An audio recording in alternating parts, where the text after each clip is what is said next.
नमस्कार दोस्तों, स्वागत है आपका मेरे इस चैनल पर, जहां हम बीमा, फाइनेंस और परिवार के भविष्य की सुरक्षा से जुड़ी अहम जानकारियां साझा करते हैं। उसी क्रम में आज का महत्वपूर्ण विषय है हेल्थ इंश्योरेंस में क्या क्या कवर होते हैं और जानिए बारीकियां और छुपे हुए फ़ायदे। दोस्तों, क्या आपको पता है कि कई बार हम सोचते हैं कि हमारे पास हेल्थ इंश्योरेंस प्लान है और जब ज़रूरत पड़ती है तो पता चलता है कि उसमें वो चीज़ शामिल नहीं है जो हम सोच रहे थे कि वह भी शामिल होगा। तो आइए जानते हैं कि कॉमन रूप से हेल्थ इंश्योरेंस प्लान में क्या क्या कवर होते हैं। दोस्तों, पहला, अस्पताल में भर्ती होने का खर्च। दोस्तों, सबसे पहली चीज़ जो कवर होती है वो होती है अस्पताल में भर्ती होने का खर्च। जब आप बीमार पड़ते हैं या किसी चोट के कारण अस्पताल में भर्ती होते हैं तो वो खर्च आपके इंश्योरेंस प्लान में कवर होता ही होता है। इसमें bed charges, nursing charges, doctor की फीस और कई बार आईसीयू चार्जेज भी शामिल होते हैं। दोस्तों, ध्यान रखें, हर प्लान में सीमाएं होती हैं, जैसे आईसीयू चार्जेज की लिमिट, रूम और बेड टाइप पर भी कैपिंग होती है। इसलिए ये अपने एडवाइज़र से ध्यान से समझ लें और दिए गए प्लान के बारे में विस्तृत रूप से पढ़कर जानकारी प्राप्त कर लें।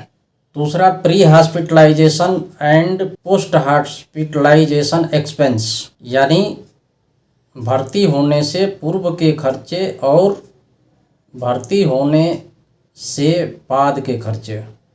दोस्तों, दूसरी चीज़ कवर होती है हॉस्पिटल में भर्ती होने के पूर्व के खर्चे और बाद के खर्चे। जैसे हॉस्पिटल में भर्ती होने से पूर्व अगर आप डॉक्टर से जांच कराते हैं या दवाइयाँ लेते हैं, या हॉस्पिटल में भर्ती होने के बाद कुछ इलाज आपके घर पर चलता है, वह कवर भी आपके इंश्योरेंस प्लान में शामिल होता है।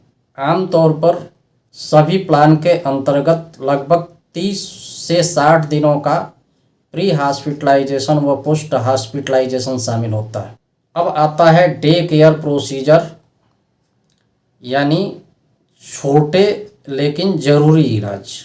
तीसरी चीज़ शामिल जो होती है वो होती है डे केयर प्रोसीजर, यानी कुछ बीमारियां महत्वपूर्ण होती है लेकिन उसके लिए हॉस्पिटल में भर्ती होना ज़रूरी नहीं होता। वह इलाज एक दिन में ही हो जाता है और मरीज की छुट्टी कर दी जाती है।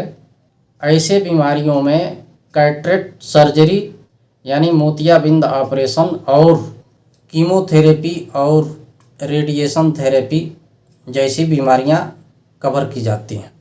चौथे प्रकार की जो खर्च शामिल होता है वो होता है एम्बुलेंस के खर्चे। यदि इमरजेंसी में आपको एम्बुलेंस की ज़रूरत होती है तो आपके प्लान में इसके भी खर्चे शामिल होते हैं।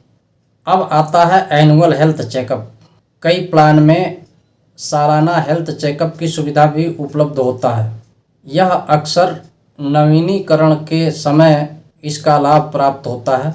इसमें बेसिक हेल्थ टेस्ट जैसे ब्लड टेस्ट और ईसीजी टेस्ट शामिल होता है। छठवां, क्रिटिकल इलनेस कवरेज, यानी गंभीर बीमारियों का कवर। दोस्तों, कुछ प्लान में गंभीर बीमारियां कवर होती हैं, जैसे कैंसर, हृदय रोग और किडनी फेलियर जैसी गंभीर बीमारियों का खर्च कवर किया जाता है। यह एक बड़ा फ़ायदा साबित होता है क्योंकि आजकल इन बीमारियों के इलाज में बहुत सारे पैसे लग जाते हैं। दोस्तों, सातवां आता है मैटरनिटी बेनिफिट, यानी मातृत्व लाभ। दोस्तों, कुछ प्लान में मातृत्व लाभ का भी बेनिफिट मिलता है। अगर आप अपने परिवार को बढ़ाना चाहते हैं तो आपको मातृत्व लाभ का भी फ़ायदा मिलता है, लेकिन इसके लिए वेटिंग पीरियड शामिल होता है। इसमें प्रेगनेंसी के खर्चे से लेकर डिलीवरी के खर्चे और नवजात शिशु की देखभाल भी शामिल होती है।